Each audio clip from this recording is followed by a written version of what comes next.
Check this out. Experts suggest children will mimic what they see in adult interactions, but too often parents start an argument in front of the kids and children see no resolve. One study found that children who repeatedly witness parents' constant battles with no resolve will likely experience emotional insecurity. So ladies, do you think it's healthy to argue in front of children?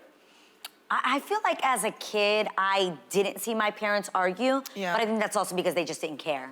And I think that there is a way to have healthy arguments that obviously don't scare the child, but normalize the idea of healthy relationships require confrontation. Agree. And I think that they also might require some uncomfortable conversations. I do think showing the resolve is key. I think showing that you can have a disagreement with somebody that's close to you, that you love, because I think a lot of kids think if I argue with you, that means you don't love me. And that's just not the truth. Actually, the people that we argue with the most are usually the ones that we love the most. Right. The key is to be respectful, and that ultimately, even because I argue with you 5 minutes later, I should still be able to love on you and still show you that I love and care about you. Even if we had a disagreement. I'm torn because I love children. You don't have sex in front of children, so I don't think you should argue in front of them. Oh. I just think that there are certain things that children should be allowed to be children. But then when I'm listening to you, Munch, I think it's probably what you're arguing about, which is what, that I'm more, because as long as you keep it civil, if there's no name calling, Exactly. I guess it's okay. Healthy conflict resolution. Yeah. Yes. Yeah. But I'm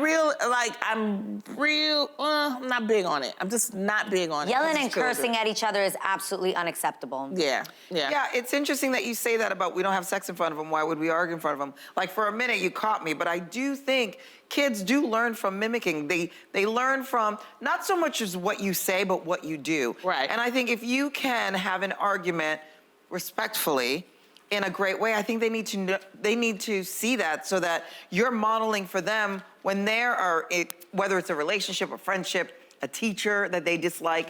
I think we're showing them that you can have a conflict, but be respectful. Speak up, absolutely. Normalize that. And also for parents, I think kids put their parents on such a pedestal. Yes. Parents do nothing wrong, they've never made mistakes, and I think we need to demystify that. Then when they get divorced, they're like, what? I never saw it coming. And you're like, they're humans, and they have disagreements and issues and problems. Again, I don't think it should be hostile or make the children feel uncomfortable. I think the key to not feeling uncomfortable is to normalize, to say, yeah, people have arguments, and that when I get older and I'm in a relationship, if me and my man argue, I don't feel like I'm gonna be abandoned. Yeah, I do. Exactly. Right. Yeah. And also, this is the end of it. We argued, it's over. Right. No. And someone in the relationship can say, you know what? I'm getting really heated right now. I need to take a break. I think the kids need to say that. Need to see that as well. I do know that I do argue in front of people, in front of my nieces and nephews, especially if I have to go to their schools. It was one point, I don't know what was happening, something in the air. I had to go up to those teachers and we had to have a discussion. And so the kids were there and they would see that. And I would try to keep it respectful. I would try. So I would go up there and I would be sober. But the point is, I was trying, and they understood. And then after, we had the discussion with the teacher, I would explain it to them that, hey, this is how they feel, this is how I felt. And, and so it can be a learning lesson. Exactly. As long as there's a conversation after explaining, I don't hate your father. This is normal. Sometimes, I'm your mom. Sometimes I argue with you. I reprimand you. It's done in love. That's what I was gonna say. You can also show that through your interaction with them. I hated that teacher, but. Oh, well, I hope that teacher isn't watching.